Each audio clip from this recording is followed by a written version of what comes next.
Hello everyone, welcome back to my channel.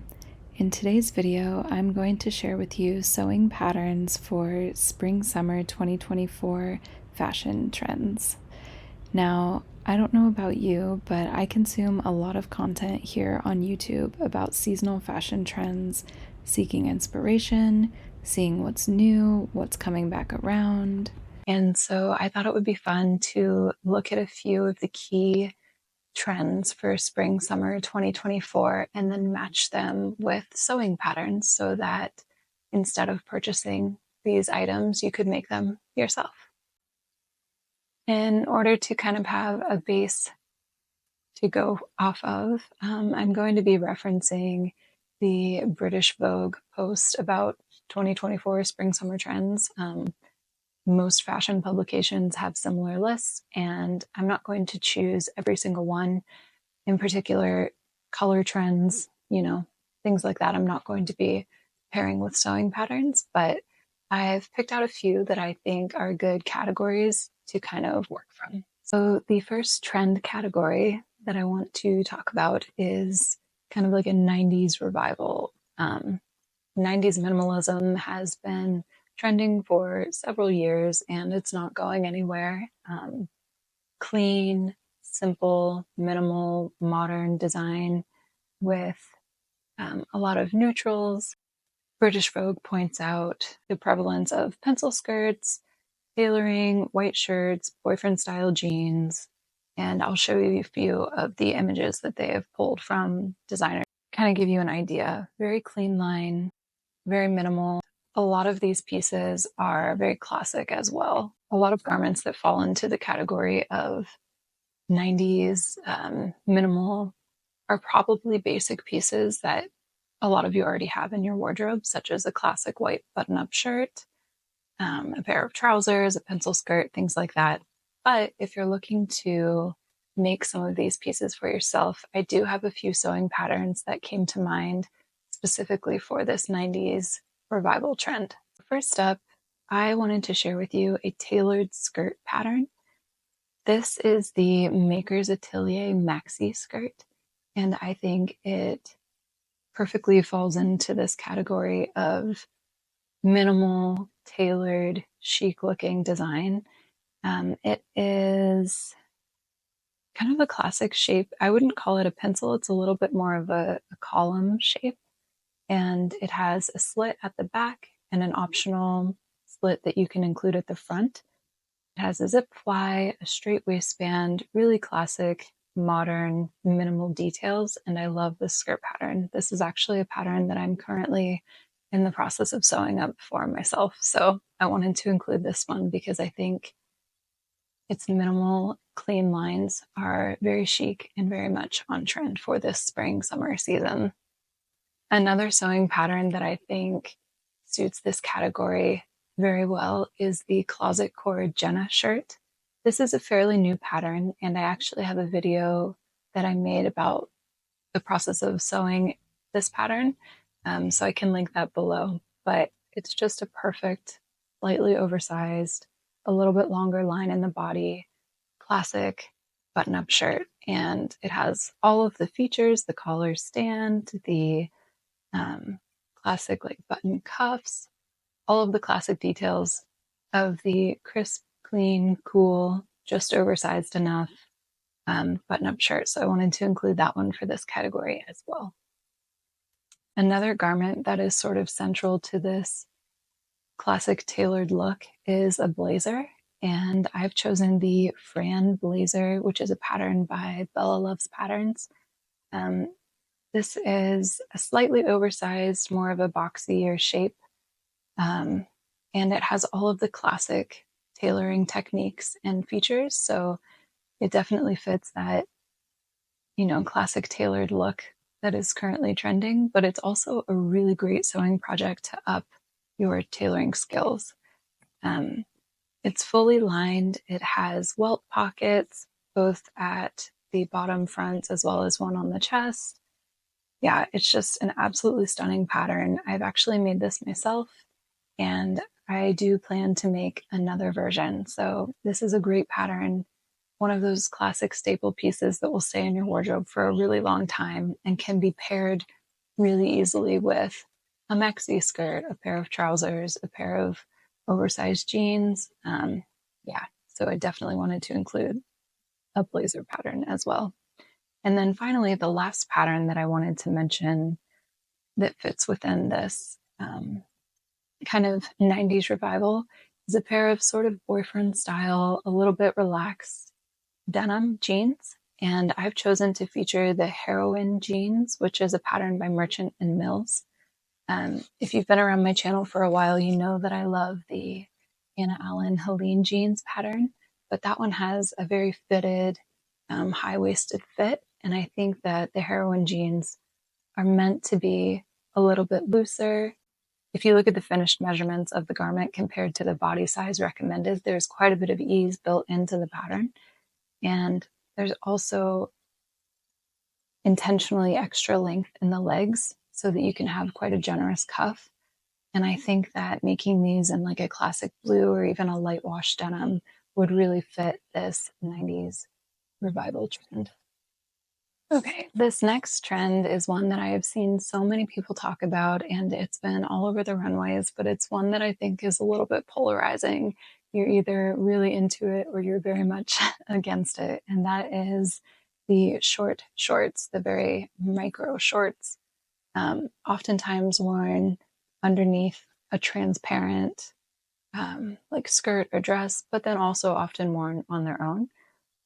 Some of them do resemble more of like a sporty, athletic, I think 80s running short, but some of them look very much like a high-waisted pair of briefs.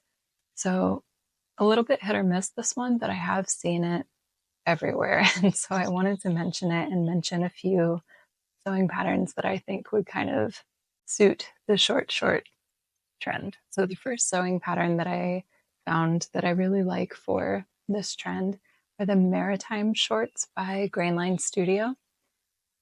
These are definitely a short, but not so short that it's verging on are they underwear?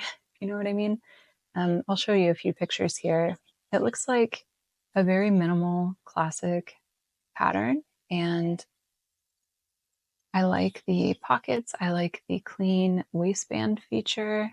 I'm assuming that it uses like hooks instead of a button because you don't see a button visible. I think these are a really nice short without being too short.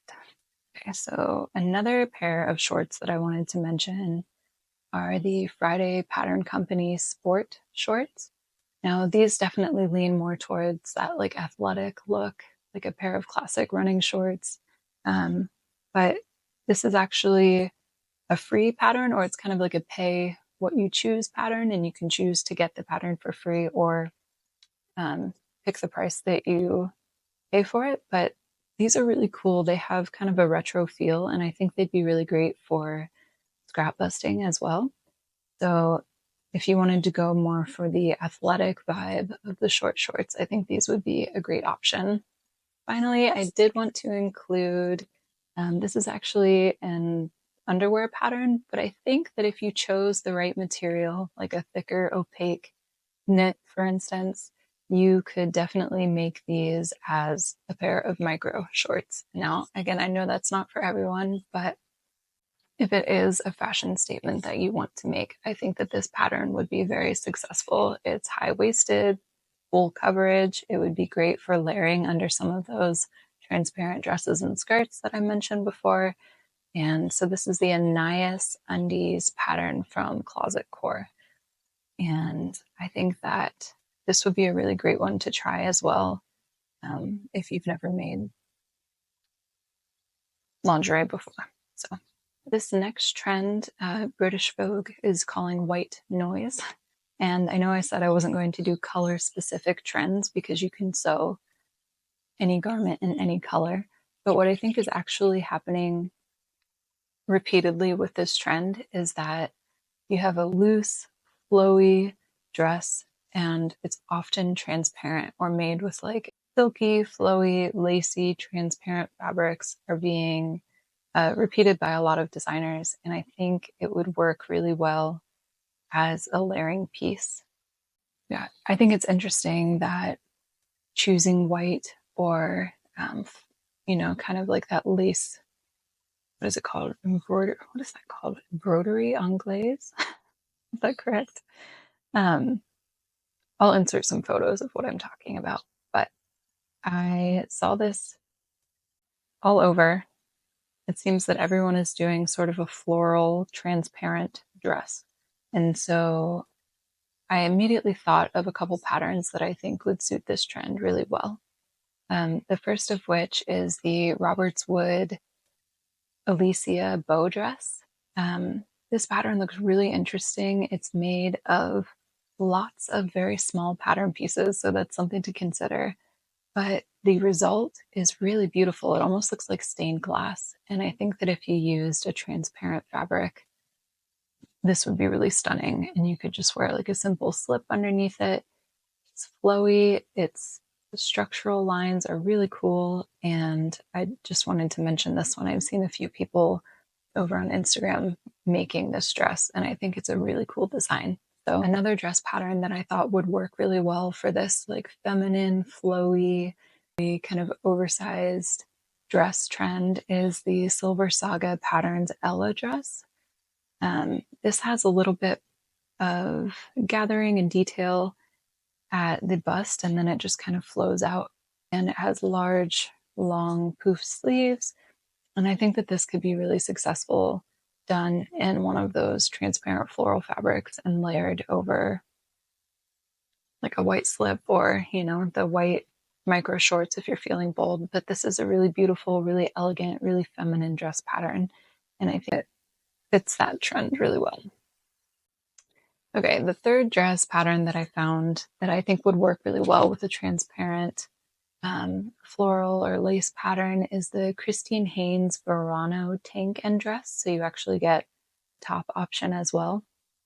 But this is like a really clean, elegant design. And I think with the option of having the tiered skirt, this would be really successful as a layering piece. So I think that if you made specifically like the two-tiered tank dress version in one of those transparent floral fabrics, that would be really beautiful and clean and feminine. And so I think that the Christine Haynes Verano dress would be really successful for this trend as well. Another trend that isn't really a new one, but we're seeing taken to kind of an extreme this spring summer is high-rise trousers, high-waisted trousers. And I'll show you some of the examples from designers from the Vogue article, but incredibly high-waisted trousers, really emphasizing the natural waist, and then oftentimes having a looser, more flowy leg just to create a really elongated leg silhouette. And so a few sewing patterns that came to mind.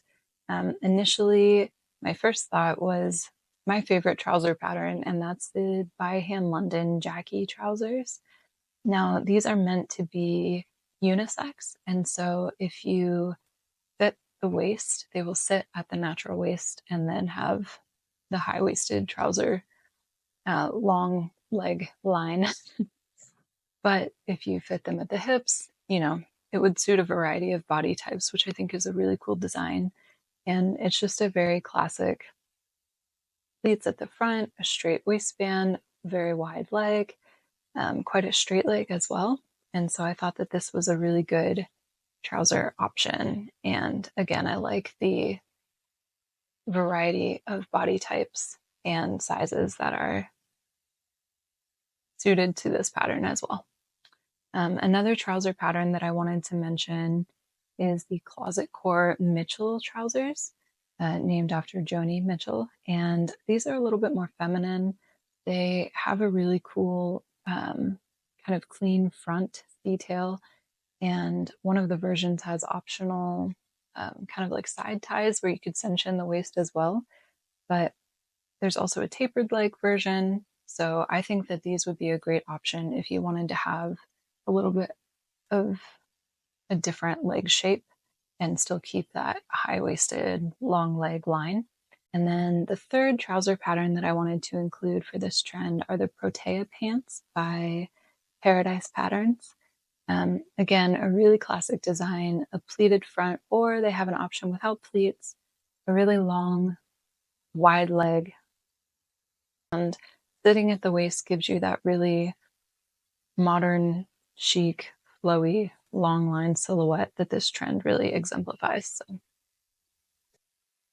a couple of these trends were just like, I think one of them they called Smell the Roses, and one of them was Get Crafty, but there were just very large flowers and feathers and like things attached to garments. So I'm not really going to dive into sewing patterns for those trends, but it was interesting to see like really big structural shapes being so prevalent as well.